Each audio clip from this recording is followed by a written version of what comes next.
За энэ макро эдийн засгийн үндсэн үзүүлэлтүүд болсон ялангуяа 2025 оны төсвийн үндсэн суурь болох төсвийн хүрээний мэдэгдэл 2026-27 оны төсвийн таамаглалын гол асуудлуудыг бид нар хэлцэж байна. Тэгэхээр хоёр асуулт байна.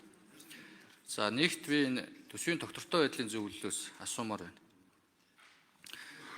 2025 оны энэ төсвийн хүрээний мэдэгдэл 26-27 оны төсвийн таамаглалын хууль зүйн сайдын өгсөн дүгнэлт болохоор хуульд нийцэж байна гэдэг өргөн барьцж байгаа. Гэтэл төсвийн доктортой байдлын зөвлөлөөс гаргасан дүгнэлтэн дээр болохоор төсвийн доктортой байдлын тухай хуулийн 12-1-8 28-ын 4-ийг зөрчсөн гэд ингээд дүгнэлтэнд оруулсан байж байгаа. За мөн төсвийн доктортой байдлын тухай хуулийн 16-гийн 6 16-гийн 5-1-ийг хэрэгжүүлээгүй гэд. Тэгэхээр энэ чухал асуудал хэлцэж байхад энэ тодорхой хуулийн заалтууд нь зөрүүтэй байна гэд их хурлын харьяа байгууллага нь ингэж дүгнээд байдаг. Засгийн газраас өргөн барихтаа хууль зөрчөөгүй гэдэг. Тэгэхээр энэ төсвийн доктортой байдлын зөвлөлөөс яг энэ асуудал дээр ойлгомжгүй бас байдал үүсэж байгаа болохоор тодорхой бас тайлбар өгөөч гэж хүсэж байна. За хоёрт төсвийн хүрээний 25 оны мэдээлэл дээр инфляцийг 7.5 байна гэд. Яг өмнөхөөсөө бол тодтоход өсгөө тооцож байгаа. Тэгэхээр эх жил бас энэ томоохон мега төслүүд явна. За энэ төслүүд явахтай холбоотой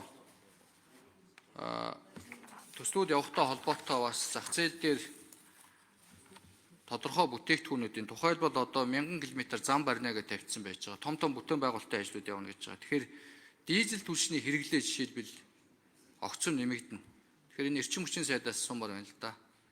Энэ одоо хэр хэмжээгээр нэмэгдэх вэ? Энэ эрэлтэд хангаж чадах уу? Үн тогтвортой байх уу? Энэ бол яг энэ өргөн хэрэглээний бараа бүтээгдэхүүний үнэнд нөлөөлдөг бас гол хүчин зүйл. За мөн дулаан цахилгааны үн дээр бид нар бас реформ хийнэ гэдэг. Үе шаттай үн тарифыг нэмэгдүүлнэ гэдэг. Энэ маань бас хэдүүгээр яаж нэмэгдэх юм бэ? Энэ маань бас инфляцид маань яаж нөлөөлөхөөр тооцсон байгаа вэ гэдгийг бас эдийн засгийн хөгжлийн яамнаас асуумаар байна. За баярлалаа. Эдийн засгийн хөгжлийн яамны төрийн наримчгийн дарга Батхүү дарга хариулна. За төсвийн доктортой байдлын тухай хуулийн 2024 оны 8 дугаар сарын 30-ны өдрийн орсон өөрчлөлтөөр засгийн газрын үрийн хэмжээг нэрэлсэн дүнгээр тооцдог болсон.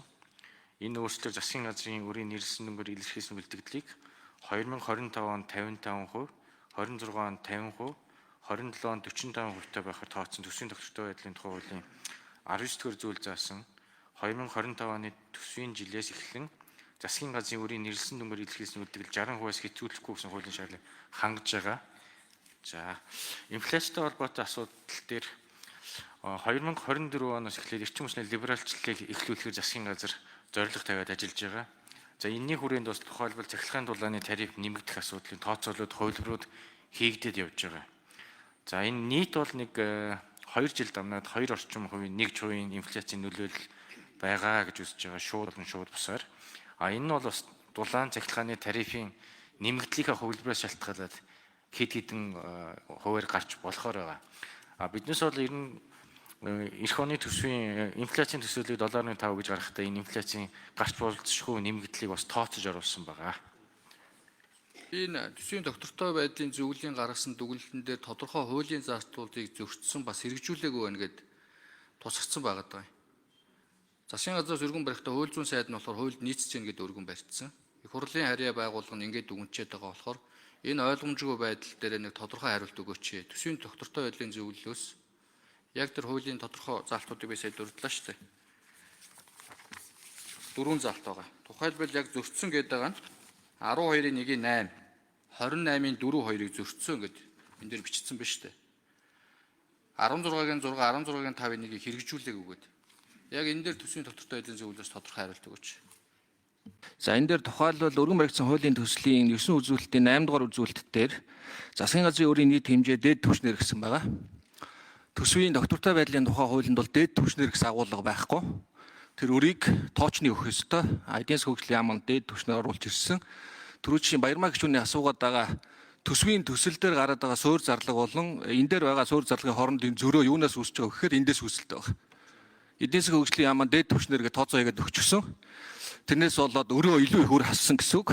Тэгэхээр суур зарлага илүү бага гарсан гэсэн үг. Тэгэхээр энэ бол эдийн засгийн хөгжлийн яам энэ дээр алдаа гаргасан болов уу гэж бодож байна.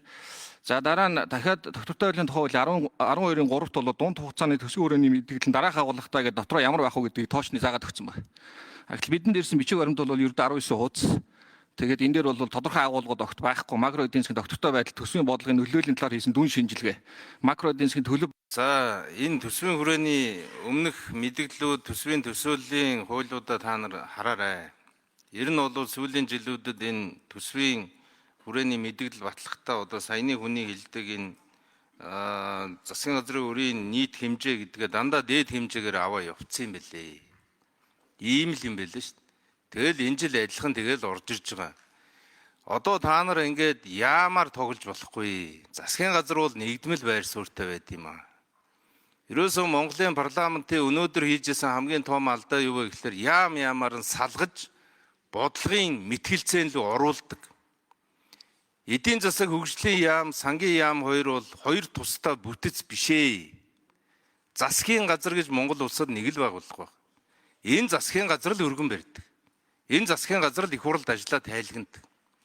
Тэгэхгүй ингээ яамаар нь хаглаад, сайдуудын зодтолтуулаад өнөөдөр хүртэл ингэж явж ирсэн. Цаашдаа бол би тэргүүн шадар сайдын хувьд Хууль зүйн яамнаас одоо энэ бол хууль зөрчил өгсөн дүгнэлт гаргасан байна.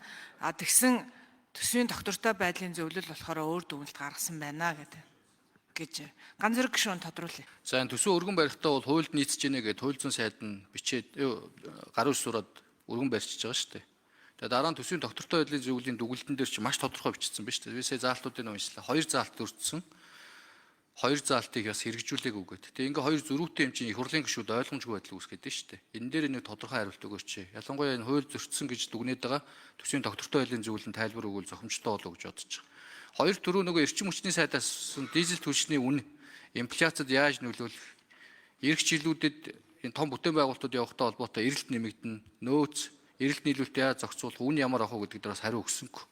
Гантумар сайд буруу ойлгоод байна. Эдийн засаг хөгжлийн яам, хууль зүйн яам хоёр хоорондоо зөрүүтэй юм яриад байна гэж яриаггүй. Төсвийн хүрээ гэдэг өөрөө хуулийн заалтаар энд орж иж байгаа энэ макро тоонууд цөөхөн тоо байгаа шүү дээ. Одоо 11 тоо. Энэ хүрээ гэдэг чинь дандаа хязгаар тоонууд байхгүй. Хязгаар тоо. Энэ хязгаартаа багтаад төсвийн хуулиа төсвийн өргөн барьдаг. За одоо өөр дөр жишээ нь 60% эх жилийн дотоод бүтээгдэхүүн хэрвээ 95, 96 их найд болно гэж байгаа бол төсвийн өрөн дээр орж ирэх өрийн хэмжээ мэн 60% буюу нөгөө тусгай шаардлагынхаа дээд хэмжээгээр л тийм тоо орж ирнэ. Энэс сэтэрч болохгүй шүү гэдэг ийм хуулийн ойлголт байхгүй юу?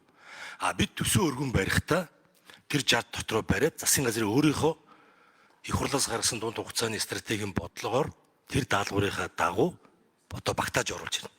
За тэр нь бол эх жил гүйцэтгэлээрээ бид нэг 42 орчим л хувь гарна. Гүйцэтгэлээр 25 он. Маш тодорхой хариулмаар байна. Айгу тодорхой асуусан шүү дээ. Тэ. Тэгээ уг нь бид хэлгээл ядаад байна л да. Төсвийн хүрээ бол одоо засгийн газар өрийн хэмжээ дээд хязгаар нь тусгай шаардлагаараа 60%. Дотоодын бүтээгдэхүүн гэдгийг гаргацсан. За тэрний 60% гээд маш тодорхой дүнгээл тавина. Энэ дотор байна шүү гэд. Бид төсвөө оруулж ирэхдээ 42% дээр орж иж байгаа. 40 зоодлоо гарч байна. 45% дээр очиж байгаа. Удахгүй төсөв яриад эхлэн тэрэн дээр илүү дахиад ярилцаад тодорхой болгоё л да тоонуудаа яриад. Тэгэхээр тэнд бол хууль зөрчсөн зүйлээс огтоос байхгүй шүү. Яг зөв ойлголтын зөрүү баг шүү. Хүрээ гэдэг бол гүйцэтгэлийн дүн биш шүү. Энэ бол төсөв биш. Энэ бол зүгээр хязгаар тоонууд.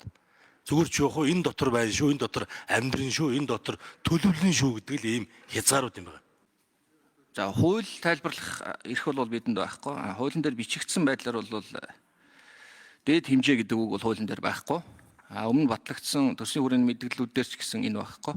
Нийт хэмжээл гэсэн дүн байгаа. Тэгээд тэрний цаана дээд хэмжээ гэсэн агуулга байсан үгүй юу гэдэг асуудал бол энэ бидний эрх хүрээний асуудал биш байх гэж бодож